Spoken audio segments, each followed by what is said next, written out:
అదేవిధంగా శుభాకాంక్షలు. వాస్తవంగా సూర్యాపేట పోలీస్ అదృష్టం, జిల్లా ఎస్పీ గారు నరసింహ గారు ఉన్నారు.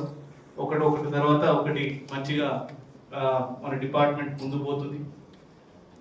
దీంట్లో ప్రత్యేకంగా వారు అంతకుముందు చెప్పినట్లు నిన్ననే ఒకే రోజు జాన్పాడ్ ఊర్స్ సంబంధించి బందోబస్తులు కావచ్చు, గవర్నర్ గారు దాంతోపాటు ఆ గవర్నర్ గారి ప్రోగ్రాంలో మినిస్టర్స్ అంతా అంటే పెద్ద ఎత్తున బందోబస్తు చేసి అట్లా యాక్టివిటీస్ లో పకడ్బందీగా ప్లానింగ్ గా ఎక్కడ కూడా ఎలాంటి లోపం లేకుండా ముందు పోతున్నారంటే ఆ శ్రేయ మొత్తం ఎస్పీ గారికి, వారి టీం మొత్తంకి, అంటే whole of the police department వారికి పోతుంది. వాళ్ళకి మనస్ఫూర్తిగా శుభాకాంక్షలు మాట్లాడతారు.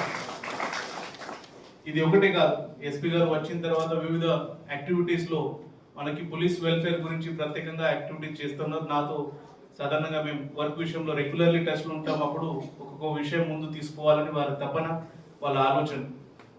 మనకి పోలీస్ సిబ్బంది కోసం జిమ్ అయినా కావచ్చు, మనకి స్పోర్ట్స్ యాక్టివిటీస్ కోసం కోర్ట్ అయినా కావచ్చు, సబ్సిడైజ్ క్యాంటీన్ అయినా కావచ్చు, ఈరోజు మెగా హెల్త్ క్యాంప్ అయినా కావచ్చు. అట్లా ఒకటి చేసుకుంటూ పోతేనే జిల్లా అభివృద్ధి అవుతుంది. అదేవిధంగా అభివృద్ధి చేయడానికి ప్రత్యేకంగా శాంతి భద్రత మెయింటైన్ చేయడానికి సహకారం చేసిన పోలీస్ ఫ్యామిలీ మెంబర్స్ కి కూడా మనం వెల్ఫేర్ ప్రత్యేకంగా దృష్టిలో పెట్టుకొని దాంట్లో పెద్ద ఎత్తున దృష్టి సాధిస్తున్నారు ఎస్పీ గారు. చాలా ప్రత్యేకంగా మీకు మన తరపున, పోలీస్ బృందం తరపున మీకు ధన్యవాదాలు sir. Coming to the health aspect, యాక్చువల్గా డ్యూటీలు ఉన్నప్పుడు ఎస్పీ గారు మాట్లాడినప్పుడు మనం రాత్రి పగలు చూడకుండా ఏ డ్యూటీ వచ్చిన దాన్ని చేసుకుంటూ పోతాం. ఇంట్లో సాధారణంగా మనం పెద్ద మనిషి ఉంటాం, డ్యూటీ చేసేవాళ్ళు. ఏమైతుంది, డ్యూటీ వచ్చిందంటే కొంచెం కాలు నొప్పి వచ్చినా, కడుపు నొప్పి వచ్చినా ఏదో ఒక ట్యాబ్లెట్ వేసుకుని తర్వాత చూద్దాంలే అని సాధారణంగా ఆలోచన. దానివల్ల ఏమవుతుందంటే చిన్న ప్రాబ్లం, ఉదాహరణకి ఒక యాసిడిటీ ప్రాబ్లం చూసుకోండి. ఈ మధ్య నాకు సాధారణంగా ఎక్కువ కనిపిస్తుంది. మనం ఏమంటాం, డ్యూటీ ఉంది, భోజనం లేకుండా ఎక్కువ చాయ్ తాగి పని చేస్తున్నాం, అంతే కదా అడిషనల్ ఎస్పీ సాధారణంగా.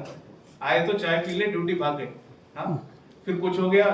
అక్కడ మరి టైం 1 గంట 1 గంటలు చేయాల్సిన భోజనం 4ంటికి ఏదో రన్నింగ్ లో చేసుకుని అప్పుడు మళ్ళీ ఫోన్ వస్తుంది, ఇక్కడ ఏదో పంచాయతీ అయిపోయింది, మనకు ఫోర్స్ పంపాలి, అక్కడ పెరుగుతాం. సరే, ఇది మన పరిస్థితి. అప్పుడప్పుడు వస్తుంది, అప్పుడప్పుడు ఫోకస్ చేసుకుంటారు, అది ఒకటి.